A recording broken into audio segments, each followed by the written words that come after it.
इस वक्त की बड़ी खबर। मोदी सरकार का केंद्रीय कर्मचारियों को यह तोहफा दिया है। केंद्रीय कर्मचारियों के लिए 8वें वेतन आयोग को मंजूरी मिल गई है। 8वें वेतन आयोग के गठन को मंजूरी दी गई है। 2026 में 8वें वेतन आयोग की जो सिफारिशें हैं वो लागू हो सकती हैं।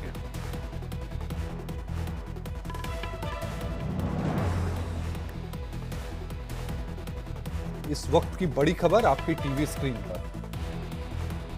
प्रधानमंत्री जी ने केंद्र सरकार के सभी कर्मचारियों के लिए 8th सेंट्रल पे कमीशन को मंजूरी दे दी है।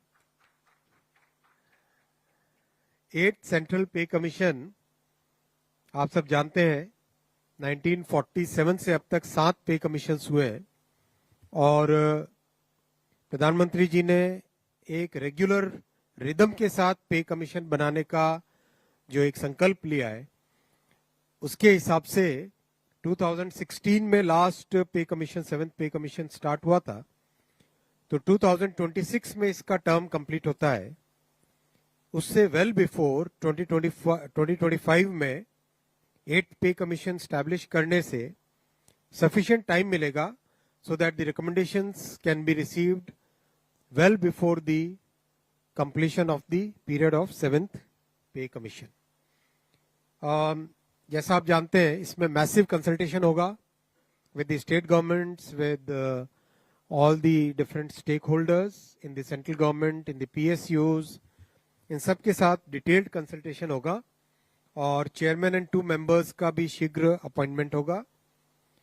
एक तरीके से ये एक बहुत बड़ा फैसला है जिसमें जो केंद्र के कर्मचारी है, और जैसा आप जानते हैं वन सेंट्रल पे कमीशन कम्स उसके बाद में करीब करीब हर देश के जितने भी ऑर्गेनाइजेशंस हैं वो सब उसी को फॉलो करते हैं।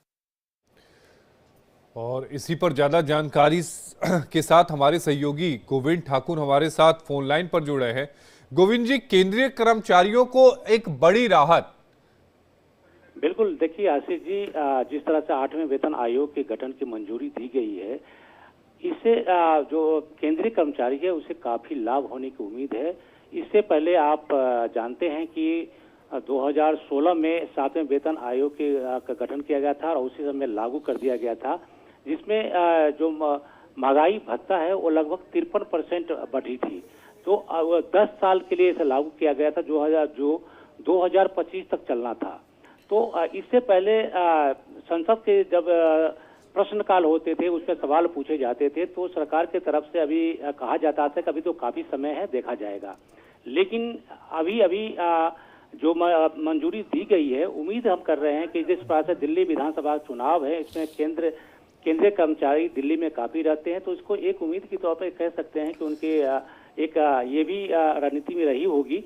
लेकिन फिलहाल हम सिर्फ आयोग के गठन की बात करें तो 2026 से पहले इसको अपनी रिपोर्ट देनी है और उसको लागू करनी है।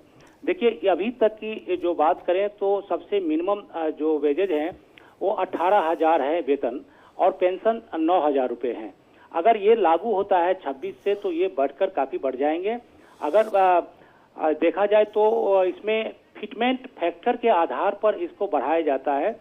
जो पिछले 2016 में जो लागू हुआ था 2.57 का था, और इस बार उम्मीद हम कर रहे हैं कि 2.86 का तय किया जा सकता है, जो काफी अधिक हो सकता है।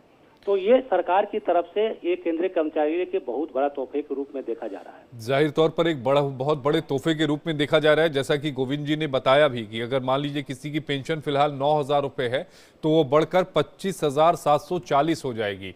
यानी बम्पर यहां पर केंद्रीय कर्मचारियों को मोदी सरकार जो है वो एक तोहफा देने जा रही है। गोविंद जी, आपका जुड़ने के लिए बेहद शुक्रिया। गोविंद ठाकुर हमारे इनपुट हेड।